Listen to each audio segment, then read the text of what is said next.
As much as I would love to do this entire video standing on my feet again like in the last video, after all of the walking I've had to do the last 2 days for the events that I've been going to, my legs are at a point where I really need to rest them, so we'll be doing this video sitting down. Though, just once again, as a reminder to those who didn't know, this is not a Blue Archive exclusive content channel or something. To the people who actually asked me to cover the Arc Nights as well as Girls Frontline stuff, I do apologize. I know Arc Nights anniversary was a week before Blue Archives, and I actually did try to go for that. But a lot like with Blue Archive, the event was on a ballot basis and I didn't get the ballot, so I apologize that I didn't manage to cover that one. If there is another thing in the future, you can bet I'll cover those as well. But yes, hey, hello! Or, if you're new to the channel, hello there. I'm the guy who sometimes talks about anime events that happen within Japan on the internet. No, the events are in real life, I talk about it on the internet. And last weekend I was at the Blue Archive 3rd anniversary, which happened at Makuhari Messe in Chiba, which I think quite a while back in another video unrelated to Blue Archive, I did make an offhanded joke about how no one goes to Chiba other than people who live in Chiba. Well, who's laughing now? Not me, of course. I'm the one getting laughed at for making that joke in the past and then spending 2 days going there across this weekend. But yes, the event was held there. And for those of you who are wondering what Blue Archive is, I made a video almost an hour long talking about the first 2 years of the games, running and all that. You can give that a check out after this video. Also, this is a little distracting, so I'm gonna take this off. Yeah, I don't think this is how it's meant to work, but it being around my head is making my already somewhat strained train of thought even worse, so we'll just put it here instead. Thank you to everyone who pointed out some of the stuff I got wrong in the previous video, as well as those who pointed out stuff that I should have added as well. The fact that all this kind of real-time interaction and you guys correcting stuff on the spot is possible is part of what makes making videos so cool, so I'm grateful that you guys do that. But yes, the 3rd anniversary overall, quite massive compared to the 2nd anniversary, which I did talk about last year as well. At the time, I talked about how the event was quite grassroots and small, how the event compared to many of the bigger games out there, it seemed a lot more small scale and simple, but in a way it did seem like it had a lot of heart behind it. And this time around, it felt like they took all of those concepts, basically cracked it up to 11, and then threw the entire event to Chiba just so that they can spite whoever made a joke about Chiba in the past. I don't know how obvious it is from the bangles on my hand, but yeah, I was there for both day 1 and day 2 of the event. And I'm quite glad that there was actually 2 days this time, because it did feel like with how much stuff was going on in the event, it would have been very difficult to go through everything and enjoy it all with just 1 day of an event, since there really were a lot of people there. Day 1, I went in relatively chill. I think I got lost along the way to Chiba and ended up arriving at around 11 AM. And even then, I managed to get in straight away. On the second day, I did get the fast ticket in, where you're given a numbered ticket, queue number and all of that, to go into an express queue before everyone else. And even then, aside from the fact that it didn't seem like they had much of a wet weather plan, overall, it did feel like they did manage to get everyone in pretty smoothly. Unfortunately, that was also the day where I learned that the Abydos Shiroko cycling backpack, that thing isn't exactly waterproof, because I ended up having to drain the water out of that bag. It's a good thing I brought it there empty. This makes it a very stark comparison compared to the 2nd anniversary, where basically there were people stuck queuing for upwards of 2 hours or more just to enter it at any point in the day. A lot like the 2nd anniversary, when you entered, they just gave you a pamphlet. This time I got 2, 1 for each day. You can only get 1 for each day because of the fact that the scavenger hunt is on it. As you can see, it's 1 of Arona and 1 of Plana, so if I recall, Arona's was day 1 and Plana's was day 2, which actually spooked me a little, because when I first got there on day 1, I thought I could just copy the image and just take a picture of it and just redraw it on day 2. It's a good thing I actually didn't do that, otherwise that would have been very awkward. But yeah, the way the scavenger hunt worked was that essentially around the location, they had a bunch of boards which you used to scan a QR code from. And then you would basically get a message from the students of the different clubs, and they would basically give you a bit of text through a Momo talk animation before asking you a simple quiz question. You can actually get it wrong and that's nothing, but when you get it right, they will continue the conversation and give you a hint, which is the coordinates on this piece of paper to then finish up the image. Overall, that was kind of fun. I mentioned in the 2nd anniversary video as well that I'm some kind of boomer that actually enjoys stuff like that. I did enjoy the scavenger hunt across the entirety of Akihabara as well that they had. The only issue I had was the fact that the QR code just didn't scan very well. Like, I'm guessing maybe it's because of the height or the lighting or something, but I remember for the Azure Lane one that happened in Akihabara, the QR codes were a lot easier to scan, so this might have been some weird thing with the way that the QR code was designed, but either way, pretty fun. If there was one thing I would have hoped that they improved with it, it would probably have been to actually put the scavenger hunt locations on the map. Because like when you open up the pamphlet, you do have a very big map of the entire venue here, but the scavenger hunt locations aren't noted there, and the big issue is that there are 17 of them. So yeah, as you can imagine, like running around the entire location looking for 17 standee boards like that was a little tough. I being the small brain that I was, I didn't realize that 3 were on the second floor, so I think on day 1 I actually spent like 2 hours looking for all of it. I was running around and basically just looking at all the other stuff as well as exploring the different activities that were there as well, so I don't really have too many complaints about it. But yeah, I don't know if there's any much point in me talking about the stage events themselves because of the fact that those are definitely live streamed and most of you probably saw it on YouTube as well. So, well, the stage performances were all really interesting and you could really feel the hype when you were there.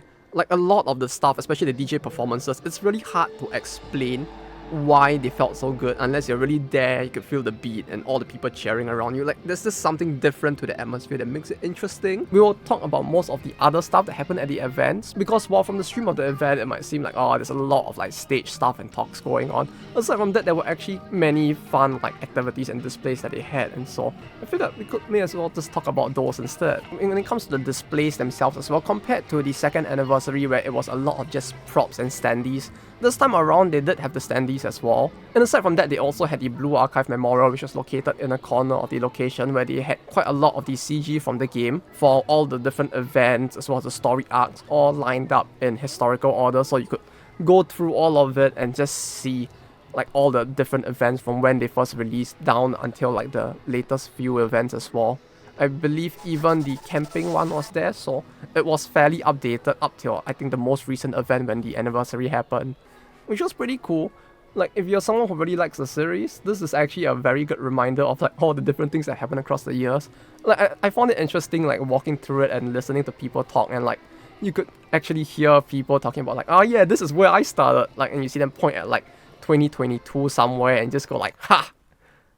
Fuck, I'm old. I don't know why they call it a memorial, since like, aside from the actual meaning of memorial, there's also the fact that within, you know, Blue Archive there's the whole memorial lobby thing, and it's not really related to that at all. But either way, it was cool to see all of the art from all across the years just there, especially because of the fact that the screens are way bigger than what you get when you play the game on mobile, so you actually get a much bigger and probably the highest res version of the image, which when it's blown up to the size of like half your torso or bigger, it actually does look pretty good. Also, aside from that, you had a lot of very large tubs that were just placed on all the wall partitions as well as on the giant walls in the center of the location, essentially showing artwork of the different club, and some of it was actually designed for the location itself. Like if I recall, C&C's one was them actually playing bingo in like their bunny outfits and all that, so it really felt in theme to all the different stuff that was happening at the event. Then you had all the giant 3D displays of all the bosses as well as like the giant Cherino statue. I think for this, you guys probably saw it a lot on Twitter as is, since probably a lot of people have been uploading it, but essentially you had giant blow-up doll versions of many of... Am I the problem for thinking that like blow-up doll sounds kind of lewd? Okay, maybe blow-up statue might be a lot more appropriate since these were way bigger. Like, I'm guessing they were meant to be 2-scale to the boss, and so as a result, they really made me feel the whole like 5'11", 6' meme. I actually quite like the level of detail on these statues as well. Like, the Cherino one was really actually designed with all of the details on her back as well as on her clothing properly in it. I was actually walking rounds around most of the statues of both her and the bosses, and you could really tell that quite a lot of detail went into it, which you really wouldn't be able to get just looking at pictures of it online. One thing that I found pretty cool was the fact that Hero, like, they actually used the blow up like balloon statue version of him, and then they essentially dressed it in like full cloth clothing and then hung a giant like metal version of the rings behind him. Stuff like that, as well as the fact that like I believe it was for Hot, where if you walk behind him, you could see all the different wiring like going down from his upper body. Bina, you could kind of see all the segmentations on him and stuff like this. Like every single boss had this level of details to it, and I kind of found it quite cool that they actually bothered to put this much care into designing the balloon like displays for these bosses. Needless to say, because of how small the venue was for the second anniversary, they didn't really have anything like this back then. All of this added together really did give the event a feel of being much more massive as well, and you could really get a better sense of the level of detail they were putting into the displays. Because aside from these, for the character standees as well, you did have 4 unique ones, where for the problem solvers, Abydos, the rabbits, as well as the game development club, they actually had a small little partition area where they recreated the rooms as well. Like, the level of detail that was actually put in as well, with the fake IKEA in the background for the problem solvers, the camping items that were put up for the rabbit squad, which they did have during the second anniversary as well, although not to these levels of details. Yeah, it's a shame that they couldn't do it for every single club, but at the same time I feel like that would have taken up way too much space of the event hall, to the point that a mass majority of it will have just become displays, and there wouldn't have been as much space for activities as well as the stage. So in a way, just there being 4 is fine. Then there's a VR experience area, which is pretty short but also pretty cool, where you just had a simple scene of you with Noah, Yuka, and Kisaki in a room, with you having like ASMR, like directional sounds, as you guys watch a firework together and just like watch them chat. It was pretty wholesome still. Unfortunately, I can't record it, obviously, due to the fact that it wouldn't really work if I were to try to put my like camera into the VR headset and try and record it like that. So the most I can do is just describe it like this. Though the one thing that I found a little iffy with the way that they organized the VR was the fact that they had you book it before the event itself. So like for most of the activities there, you kind of could just like go in on the day itself and just queue up for it. Like, you didn't have advanced bookings for it. But for this specific VR experience, you had to book it through a separate booking. I mean, it was free of course, but weeks before the event, which kind of messed up my scheduling with something that I'll talk about a little later into this video. But suffice to say, the VR experience itself was still interesting nonetheless, and I was glad that I did manage to get a ballot for it. Then there were also a bunch of activities happening this time around, which, the activities really triggering the internal gambler within me. Stop it. Get some help. Yeah, look, okay, you didn't actually gamble with like real money and all that, but most of it was like based off of actual like gambling games as well. Like, one was based off bingo, another one was just basically horse racing with the Momo friends. Though I think the one that I enjoyed the most was actually probably the quiz one, which was the one that was least gambling related, where essentially you had a room with just an O and X on the floor, and based off the question, you will basically go to the right side of the room based on whether you think the answer is true or false. And the questions were all based off of the remedial club, so you kind of just had a very limited scope of what you needed to know in order to do the questions. Although the questions that they asked were actually quite tough to do on the spot, especially if you weren't like some super funny and cute connoisseur of the law. Like, I think like the first question I actually got there was whether Azusa and Koharu's height was just 1 centimeter apart or something.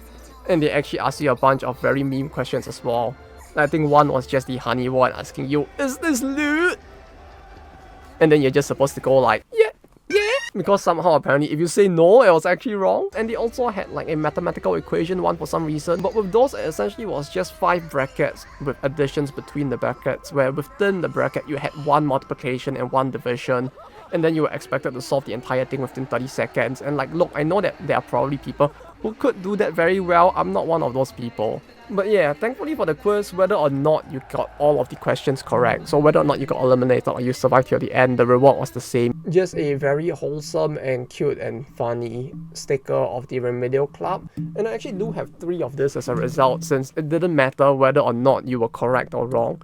You basically just got the same reward, so I'll probably give out the other 2. If you're interested in that, I'll deal with it at the end of the video instead, because of the fact that like, there's a lot of different things I have, and I kind of want to collate it all into like one segment. I only really need 1, so like I'm fine with this, like spending a little money to send out the access to people who want them. Then for the Momo Friends one, you kind of had a horse racing ticket that kind of looked like this, where essentially it actually states the actual time and what race number of the day this is, as well as having 4 like flaps that you can pull open, and you're supposed to basically just pull down 1, and then you'll basically use this as the betting ticket for that specific race, and then basically on the TVs within that area, it will just play animations of the 4 characters running across the screen in like an actual horse race, I guess. Really trying to play to the whole like gambler within a lot of people there with this one. Because of the fact that most of these events are meant to be just something you go there and play and enjoy for the fun of it, the rewards are pretty simple. With this one, it was stickers as well. As you can see, there's a plain white one, and there is one that is like a little holographic. If you actually lost the race, you got the white one, and if you actually managed to predict the character correctly, you would get the hollow one. They actually prepared enough sets of like different animations for the racers such that at the very least for the 6 or 7 times I went in, because Stop it. I don't have a problem, Get some okay? It ended up being like a different animation every single time, so that was cool. It was a very good way to like while away time, especially when you're actually interested in watching what was happening at the stage. You actually had a very clear view of the large screen at the stage for this specific activity, so you could basically just stand in the queue, watch it, go into the TV screen area with all of the Momo Friends gambling TVs, and also still watch the event stage stuff. So I get a feeling quite a lot of people were also doing that. But yeah, they also had a bingo room there themed after the C&C and their bunny outfits. And essentially within the room itself, you had actual people dressed in bunny outfits, like handing you the bingo thing, and then you just sit there and watch a animation play of like Neru and either Asuna or Toki pulling the lever. The bingo card was just a 3x3, and it doesn't end when someone else's wins. It just keeps on going until like 10 numbers have been pulled, and everyone who wins essentially gets a full set reward of the item there, and everyone else gets a single randomized copy. And you essentially have one for each of the characters. Thankfully, I actually managed to win a full set, as in I got the bingo once, but aside from the full set that I got once, I didn't actually manage to get a second set, so that was kind of unfortunate. I think I tried the thing like 4 times, but due to the fact that the queue was so long, I really didn't manage to get in more than that, since the queue to get in was typically about a 30-minute wait, and once you get in, the entire activity took like close to 15 minutes, so you were burning a lot of time trying to do this over and over. One thing I forgot to mention for both the bingo activity as well as the Hifumi quiz one is the fact that all of the text, the questions that are asked, as well as the responses, as well as the like banter between the characters, are all actually fully voiced. So like when it came to the Hifumi one, all of the questions were asked in their voices, and they would give you the correct answer and explanation in fully voiced like mini scenes as well, so all of that was actually kind of interesting. Then, and they also had the photo taking memorial area, which is kind of like the pre-kura, the print club things in Japan, where you will go into a room and then you can just like take an edited photo with like one of the waifus you want to. In case you're wondering what it looks like, I have an image right here. Yeah, I know that like it looks a little off, like I'm looking in the completely wrong spot and all, but that really did. That was all actually accidental. The issue with this entire photo booth setup is the fact that it was quite rushed. Like once you go in and you push the button to select the character, it immediately just goes into a 10-second countdown for you to take the picture. And I didn't really want to take it with like all my bags still on and the jacket and all, so I tried to take everything off and get into a position to pose. And then like at the very last second, you would think that as someone who makes videos on YouTube now, right, I would understand the meaning of look in the camera when you want your picture taken, but apparently like something just didn't click in my brain, and I just looked at the monitor instead, and this happened. Like thankfully on the second day I did manage to take a slightly more proper picture. Here you go. Now I know what you guys might be thinking. You might be thinking like, oh dude, this is kind of cringe, and it's like those people online who post a picture of them going like, this is my waifu, do not touch, or something like that. And it kind of is, but like, you know, as a anniversary celebration thing, and it's not like I'm gonna post this online. I mean,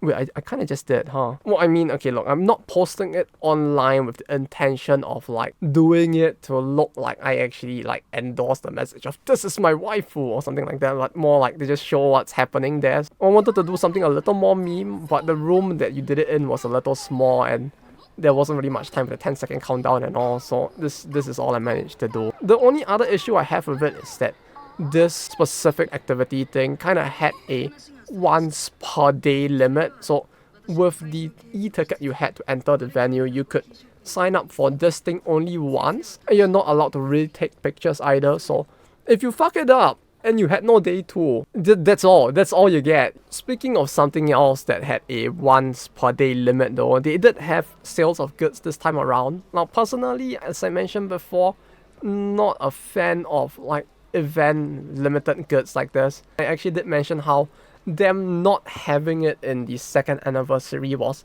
something I gave the event as a plus. And I still stand by that. I feel like them not doing this would have been better. If they actually resell all of this stuff like after the event itself, hopefully they do. I genuinely from the bottom of my heart hope they do. And if they do, that's great. Especially since it basically drained quite a lot of time from people in the queues as well. I got there at 9:30 on day 2.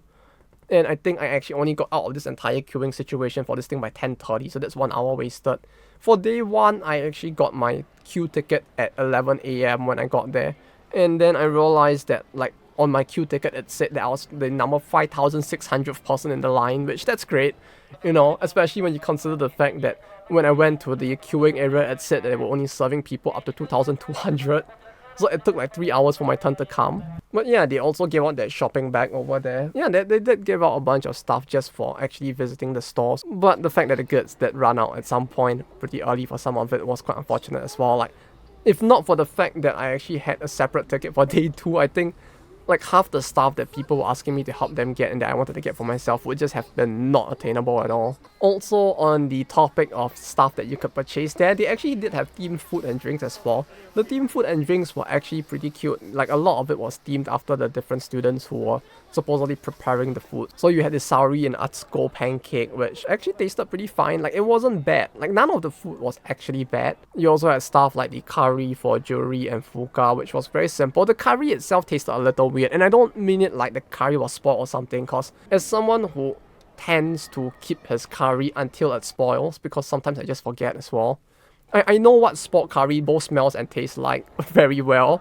This was not spoiled, but they did use a unique ingredient in it that I couldn't place on the spot, which gave it a bit more of a like sweet taste that made the throat feel a little breezy. I don't know how to describe it. It was very strange. All I remember was eating it and being like, huh, this is good, but it tastes very weird at the same time.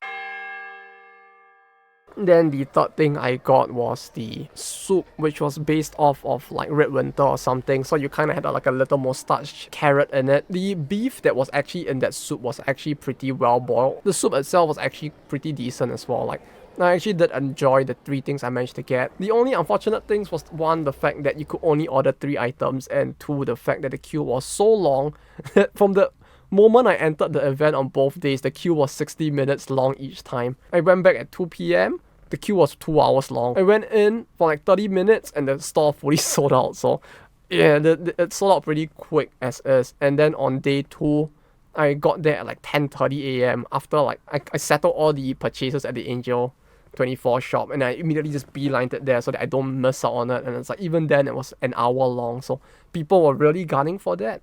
But yeah, for the food itself, it did come with coasters which look like these. Right, that's 1. That's 2. And her looking at Bina-kun. It is the 3. I would say these are pretty nice. I wish that the queue for food was actually a little more accessible, since I actually would want more of this, but suffice to say, just the fact that I actually got 3 different ones, at this point I'm already satisfied. Speaking of things that required RNG, they also had a capsule toy area on the 2nd floor, which for those of you who didn't know, capsule toy is just like another word for gacha that is also used within Japan, because the machine is called a Gachapon machine, but sometimes they just call it a capsule toy machine as well. They had it here as well. I think like a single roll of it was 500 yen, which wasn't cheap, and the Gachapon machines themselves had a 1 hour queue, so even queuing for that took quite a while. Me being the shining galactic big brain that I am, essentially what I did was that I actually left most of solving this like scavenger hunt that I mentioned before. What I did was that I first went around to take pictures of the QR code, and then instead of like sitting there and solving the scavenger hunt pamphlet on the spot, every time I got into a queue, wherever it was, I would just start doing this instead. So the queues actually went by pretty fast for me, so I actually didn't mind it too much. But yeah, let's see what I actually got from the Gachapon machine. 2 Alice, 2 Hinas, Miyako, and Kanna. Once again, I'll give out the spares at the end of the video, so if you're interested in that, do feel free to watch till that point. But yeah, maybe I should have opened it on the spot so that I could actually dispose of the actual capsules themselves now, because now I need to figure out what to do with them, because I'm not sure if they'll fit into the mini Gachapon machine I have in my house. But yeah, aside from that, I guess one other thing that I did forget to mention is also the fact that a lot of the stuff that was used in the second anniversary and beyond during all of the different activities and events that they held were all here as well, which was kind of nostalgic to see as well, for me at least. Like the giant parallel that was used in the second anniversary was brought back and put beside the stage as well. Aside from that, there was also the giant Arona Nebuta, which is like a giant lantern that was used in a festival somewhere in Sapporo, I think. Especially like the Arona Nebuta, that event was somewhere in Sapporo at a very weird time of the year, so unless you were there on holiday, it's very tough to go to. I mean, I live in Japan and I didn't manage to get there. There were two other things that happened during these 2 days as well, which was the fact that on Saturday there were 2 Doujin events simultaneously. One was Sanctum Archive, which was in a separate video I talked about in the past. Unfortunately for them, they actually planned for it to be on the 20th, way in advance. I think even in July of last year they already announced it. So I get the feeling that they planned it with the understanding, or the belief rather, that this year the anniversary will be 1 day, because the second anniversary one was 1 day only on Sunday. So unfortunately I didn't manage to go down to this event due to the fact that Chiba and Yokohama are very far apart. The issue is that on day 1, the VR experience thing that I had was at 1 PM, which means that it would have been right smack dab in the middle of when that event starts, which I think it started around 10:30 to 11, and where it ends at 3 PM. So if I went for that event, I would not have been able to go for the VR thing. Fortunately, one of my friends who was very kind enough to go down for the event. Thank you so much once again. It was a very big help that you actually went down to help me check the situation there. Otherwise, it would be tough for me to know about this. But as far as I know, maybe only 10 circles didn't turn up on the day, which is quite a surprisingly huge number of people who did turn up instead, since I think there were about 150 circles. So the fact that just 10 didn't turn up, it's a relatively small number when you consider there's this mammoth event happening in Tokyo on the same day. Then there was a second one which was held as a bit of an after party after the Saturday Blue Archive Fest ended. So it started at 6 PM just as the anniversary ends. Unfortunately, I didn't manage to go to that one as well, because in my eternal wisdom, I kind of didn't realize that in spite of the fact that it said that the event was free entry, you kind of needed to book a slot for the free entry.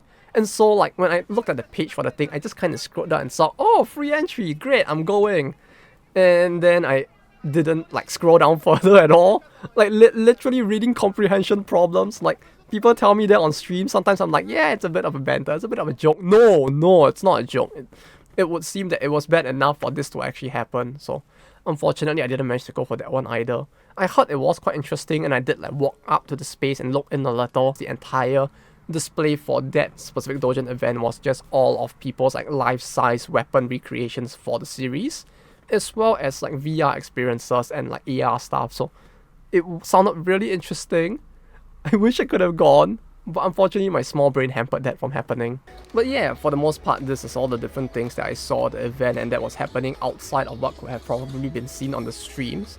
As for the stuff that I was gonna give out, I have it all here now. I'm gonna go through all of it. But just to make it very clear, for those of you who are new to the channel, I have managed to successfully get this to the people who asked for it in the past as well. So this is not some kind of scam giveaway where it's gonna be wanna join my Amazon gift card giveaway? You don't even have to subscribe or like the video if you want.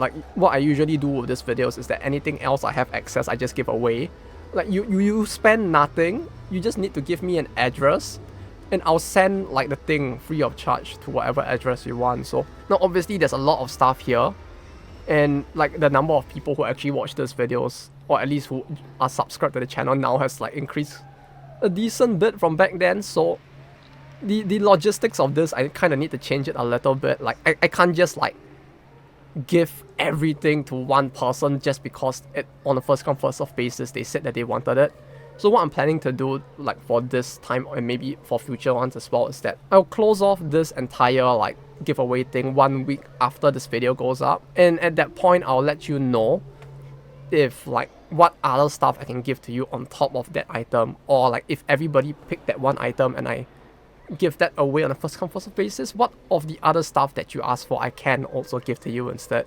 The reason why I'm doing this is because I want to make sure that like as many people as possible also get something, because like it does feel kind of bad if like 10 people like ask me like, hey, can I have like item A, B, C, D, E, and like I gave all of it to just the first person and then like just tell everyone else that they get nothing. So right, so for the pamphlets themselves, I'm going to keep the pamphlets because both have different art, but the reward you get for completing the scavenger hunt, which is this sticker here, I kind of do have 2 sets of this, so I have 1 of these that I can give out. When it comes to the fake money, I have 1 for Akane, 1 for Toki, 1 for Neru, which aren't tied to any set since, like I mentioned before, I only managed to get 1 set, so if you want any of this, do let me know. Do let me know if you want any of these. There's 2 different versions. Whichever one you ask for, it will come with a horse racing ticket thing, one of the ones that I actually got. I don't know which one specifically belongs to which, but I'll just tag 1 to it and send it to you. They all have a different date and like race number here, so either way, this is still kind of unique. I have 1 of these spare. Like, you saw me wear 1 at the start of the video. I do have a second one since I went on day 2, and the one I got on day 2 I actually didn't use since I already have 1. So I have 1 spare of this bag as well since I bought stuff on both the first and second day since they did restock on the second day. These spare acrylic gacha keychains for Alice and Hina as well. If anyone's interested in these, do let me know. I only have 1 of the Miyako one, but if you really want it, I'll send it out. If enough people actually want the Hina and Alice one, I might actually send those out as well. But like if really enough people like say that they want it, I'll probably just send it out so at least 2 people can have it. But yeah, thanks so much for watching the video to this point. Overall, I would say that this event was quite enjoyable in its own way. Granted, it's not the same like grassroots, like more indie vibe level that the second event had that I did enjoy as well. But the fact that they still tried to incorporate some of those vibes into the 3rd anniversary while trying to expand it so that it became a much bigger and grander thing was pretty cool. Like, I really did enjoy the fact that they still had like funny activities as well as the fact that they had the whole like scavenger hunting. Like stuff like this, personally for me, it reminds me of a different era that I do enjoy quite a bit. So the event overall was pretty fun, not gonna lie. Very tiring. I think I spent more of this weekend outside of my house than in it because of this and the Nidigo like anniversary, which was happening in the same period, which I'll talk about in a future video. But suffice to say, I did have fun at this event. Compared to the 2nd anniversary, it's still quite crazy to me how much the scale of the event has changed from then till now. Like 1 year was enough from it going into like that small event that I remember to like this grand scale, like almost something you would expect from like an FGO level of an event. So I do find that to be pretty cool. That said, I do hope that they do not hold it at Chiba the next time around. Please, dear Lord of God, whatever like honey god you pray to, do not send me back to Chiba. I do not want to go back there again. But yeah, that's all for the video for today. Thank you guys for watching once again. Thank you to both Ran Yakumo as well as Rosio for the financial support for the channel. Also, thank you to everyone who supported the previous video and who subscribed as a result of it as well. The channel has really grown quite a lot because of that. And I thank you so much once again, because like, you know, this is not like something I could have controlled or even foresaw happening. So the fact that it has grown this quickly, I'm really quite grateful for. So thank you all so much for that. For those of you who have been subscribed since before, don't worry, the content on this channel is not going to turn completely into Blue Archive stuff because of this. Although, because next month, the 3rd anniversary Akihabara revitalization campaign is happening in February, so somewhere around there I'll probably release a video or 2 talking about that. But aside from that, the schedule will also continue with all the other stuff that have been making this channel the thing it is till now as well. Saying that feels weird since the channel has been small, but yeah, we will continue with the stuff that you guys sub for as well. Also, in case you guys didn't notice, since I never used this feature till now, I did set up a poll using the community post on YouTube for the 1000 sub anniversary like video idea. You can go up there and vote for it. I'll probably leave it up for 1 more week after this video goes up before actually doing the video itself. But yeah, if you have any preference for what you would like to see for the 1000 sub video, do let me know through the survey. I'll probably do all of the stuff on the list eventually, but it's more like to decide on which one will be the one that we do especially for the anniversary as well. If you enjoyed this video, great. That's the whole point of this video, so I'm glad that you enjoyed it. Do feel free to like and subscribe if you want to see more of this content or like the other types of content that I do as well. Sometimes I talk about game industry related stuff like the Blue Archive video or the Taimanin or some of the other like company related ones. I'm planning to do a little bit more stuff about the game industry in general in Japan as well, talking about it more generally as well, and that will come later in the month. And I do videos about like console games in Japan, basically the very shitty and some of the worst games that exist in Japan. So if you're interested in any of those types of content, do feel free to subscribe. You'll probably get a notification when those types of videos come out as well. But yes, I'll be heading off now as this video was probably getting way too long, which is probably not a good thing. Like I just released a 1 hour video or close to like last week about like the Blue Archive itself, and I don't really want to release too long videos back to back with like just a 1 week span in between, because it does make it very difficult for me to complete those as well. So I'll be heading off now. Thank you guys for watching once again, but until then, take care and bye bye.